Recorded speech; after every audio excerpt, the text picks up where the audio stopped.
Reborn back to the moment the amniotic fluid ruptured, I backhandedly renewed the junior ward for 10 years. When my husband roared for a divorce, I laughed and flashed the 64G evidence of cheating that I had collected during my pregnancy. Remember when you divide the property, transfer the shares of the Hilton Hotel where you roomed to me. After 10 long months of pregnancy, my water broke. On the way to the hospital, the student I had been sponsoring called my husband. She confessed that she had secretly admired him for a long time but didn't want to destroy our family, so she decided to end it all. My husband abandoned me on the overpass, made a U-turn against traffic and rushed back to comfort her. I bore the pain in my abdomen and walked 5 kilometers on the overpass before finally getting a cab. By the time I reached the hospital, my blood had already stained half of my body. The doctor told me I had arrived too late, my baby was already gone. It felt as if my heart had been ripped from my chest. I called my husband, but he said, let's get a divorce first. We'll remarry once she's emotionally stable. Our child is gone. There's no use dwelling on it, but we can save another innocent woman. I remained silent for a long time,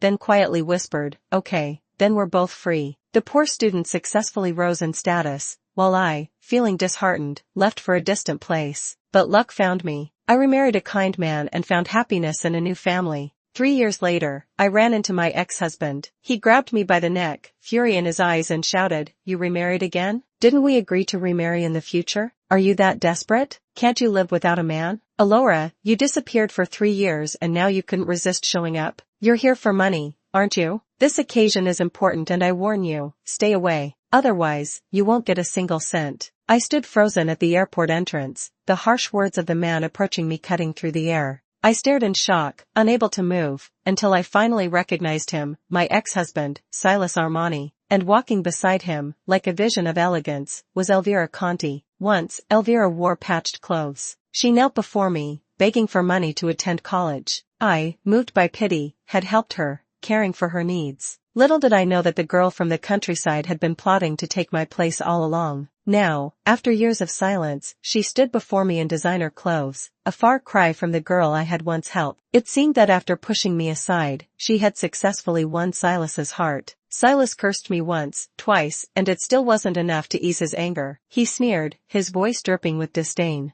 "Back then, I was just trying to help someone and you disappeared out of spite. I thought you had more dignity. Why show up again today? Alora, take a good look at yourself. You're nothing but the lowest of the low now. Since leaving me, you've had a miserable life, haven't you? Now you see the value of money, huh? Now you know that a successful husband is your support? Too bad, it's too late. From the moment you acted out of spite, you lost any right to be my wife. I'll make this clear, even if you stand before me now, I'll never remarry you." I shook my head quietly, my voice barely a whisper. "You're mistaken. I'm here on business at the airport." Silas looked me up and down, his gaze heavy with disdain. "Business? Can you even afford a plane ticket? If you need money, just ask. Stop trying to hide behind these ridiculous excuses to make yourself look better." Elvira sneered beside him, her words sharp. "Alora, Silas, and I are about to get married. Your showing up without shame is really putting us in a tough spot. Besides, Silas's company is growing bigger. You don't care about your reputation, but we need to consider the impact." Silas pulled out a wad of cash with a flick of his wrist and threw it in my face. "This should be enough to get by for a few days. Now, keep quiet." He grabbed Elvira's hand and turned away, leaving me standing in stunned silence. I was so angry I couldn't find the words. I wanted to run after them, shout a few things, but then I glanced at the time. My husband's flight had just landed.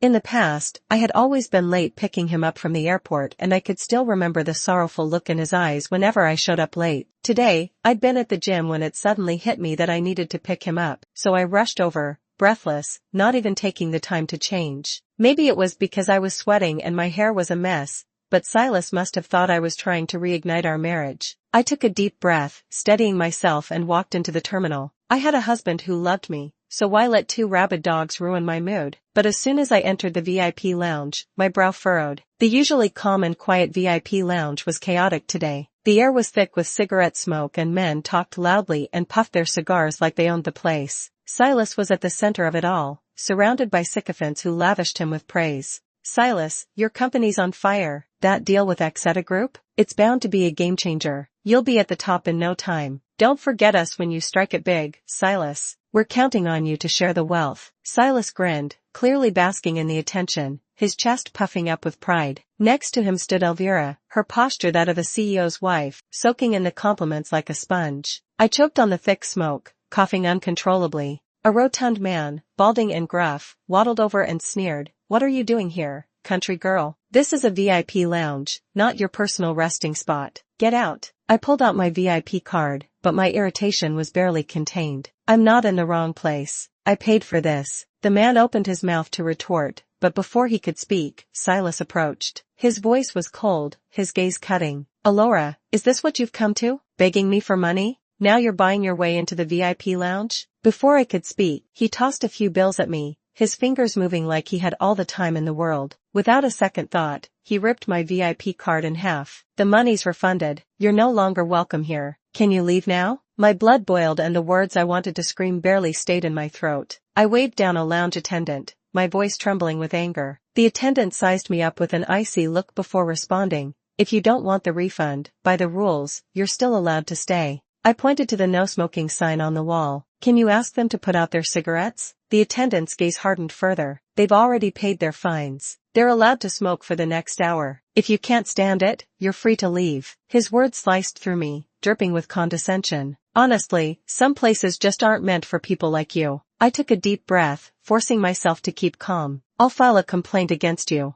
The attendant sneered, her voice dripping with contempt. "Ma'am, the VIP lounge is for VIPs. Your status alone means that even if you complain, your words won't carry much weight. In short, I don't care. Do whatever you want." At that moment, Silas glanced at me with disdain, his gaze like a cold blade. "Alora, after 3 years, you've truly humiliated yourself." Elvira, ever the actress, put on a concerned face, her words dripping with insincerity. "Alora, you should leave. Staying here will only make a fool of you." A curious businessman leaned in, asking Silas, "Do you know her?" Silas's smile faltered for a heartbeat before he recovered, his voice smooth but tinged with arrogance. "When I was younger, I made a mistake. I ended up with the wrong person." The businessmen around him nodded knowingly. "It happens. These women are all the same. They know how to target wealthy men. Who hasn't been taken in by a woman or two in their youth? Once you see through them, it's no problem." Now Silas and his wife are deeply in love, having wandered down the wrong paths to finally find each other. You have to truly understand how low those gold-digging women can go to appreciate what real love looks like. I suppose there's some lesson in that after all. The people around me mocked and belittled me without a shred of restraint. Silas, who had once been my husband, knew I was being wronged, yet not a single word of defense came from his lips. Instead, he pointed at me with contempt, his voice dripping with disdain. "I don't know where she heard that from, but she came here hoping to meet President Ferrari. Look at her, pathetically begging for money. Absolutely shameless.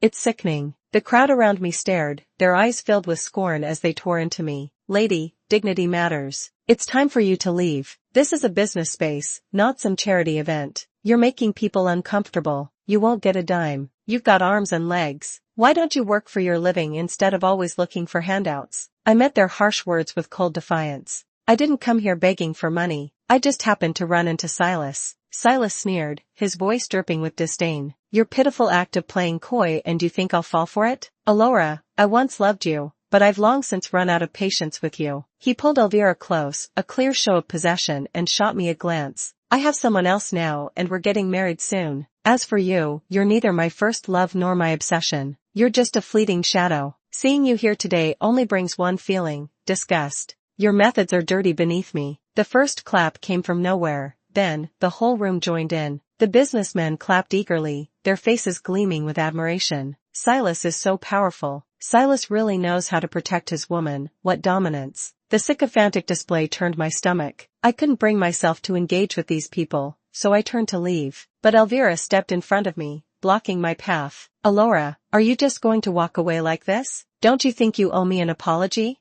I blinked in confusion. "What are you talking about?" Elvira pointed to her high heels, her voice dripping with pride. "These shoes? Custom made, worth 30,000. You stepped on me earlier and now the surface of my shoe is ruined." Everyone's gaze shifted to me, their eyes cold and judgmental. A wealthy businessman sneered, "How can this woman be so uncivilized?" "She's not just uncivilized but vengeful, too," another man added. Silas's eyes locked on me, his expression hardening. "Alora, you've really